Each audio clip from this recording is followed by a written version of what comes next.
Olá pessoal, tudo bem? Chegamos para falar de circulação e transporte aéreo. Esse é um sistema de transporte que por muitos anos no Brasil era um transporte essencialmente elitizado, porque era um transporte de altíssimo custo.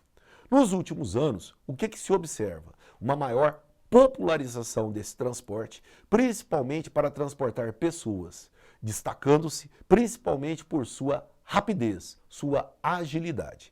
O que é o grande problema? O custo. Assim, historicamente, num país de baixo poder aquisitivo, transitar por meio de um transporte aéreo era privilégio de poucos. Assim, tivemos uma infraestrutura muito precária em termos de aeroportos. Além de tudo, é muito problemático porque emite muitos poluentes estufa e, além de tudo, gera uma poluição sonora extrema, principalmente nos grandes centros. Assim, muitos obstáculos existiram à construção de aeroportos, porque o custo era alto, a clientela relativamente pequena. O Brasil, no entanto, nos últimos 25 anos, vem ampliando a demanda por esse transporte e esbarra no problema de infraestrutura aeroportuária. O que nós observamos então?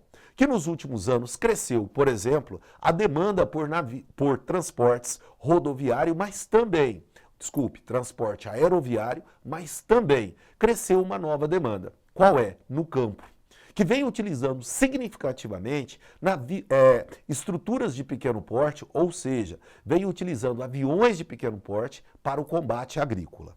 E um outro aspecto interessante é a ampliação da demanda por helicópteros nos grandes centros urbanos, destaque para a cidade de São Paulo, que na atualidade é a segunda cidade no mundo em número de helicópteros, só perde para a cidade de Nova York. Isso significa dizer que exigimos uma grande, mas uma nova estrutura de transporte aéreo. Vamos começar então pela primeira demanda, o transporte feito de pessoas nos aeroportos. Uma segunda demanda, um maior controle, um maior rigor em termos de transporte aéreo. Você já observou a quantidade de acidentes que temos nos últimos anos e com aeronaves que muitas vezes não cumprem as normas? Uma terceira demanda, a necessidade de ter mão de obra qualificada, inclusive em horas de voo para prestar esse tipo de serviço. Veja que nós passamos a ter uma série de demandas. Qual a solução, então, que o país vem buscando nos últimos anos? Estimular a iniciativa privada a investir nesse setor, por meio das privatizações dos aeroportos. Essa demanda ela vem crescendo nos últimos anos e o Estado vê nesse mecanismo uma forma de atrair investimentos de capital privado, interno ou externo, para esse setor.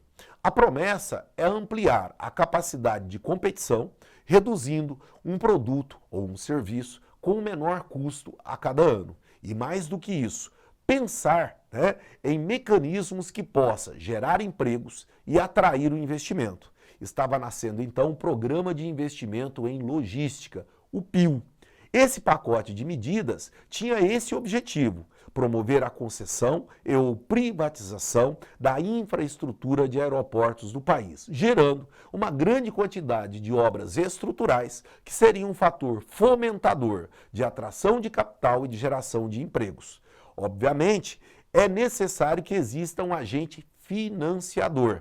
Então você pergunta, quem iria financiar essas obras? Seria somente o capital privado? Num primeiro momento, surge a figura do BNDES, o Banco Nacional de Desenvolvimento Econômico e Social. E essas estratégias de financiamento, elas são muito variáveis. Já tivemos governos que abriram a mão e financiaram praticamente toda a reforma ou ampliação dos aeroportos. Nos últimos anos mudou um pouco a estratégia. A ideia é estimular a iniciativa privada, sendo que quanto maior for o volume de capital privado, maior serão as facilidades do BNDES. E mais recentemente, fala-se em uma outra modalidade, rever esse papel de agente financiador do BNDES e estimular estritamente a iniciativa privada a fazer esse investimento.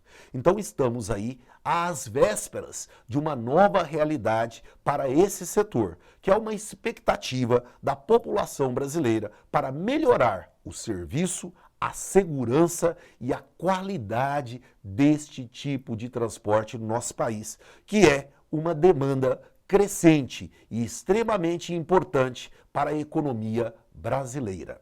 Aguardo você no nosso próximo encontro. Um grande abraço.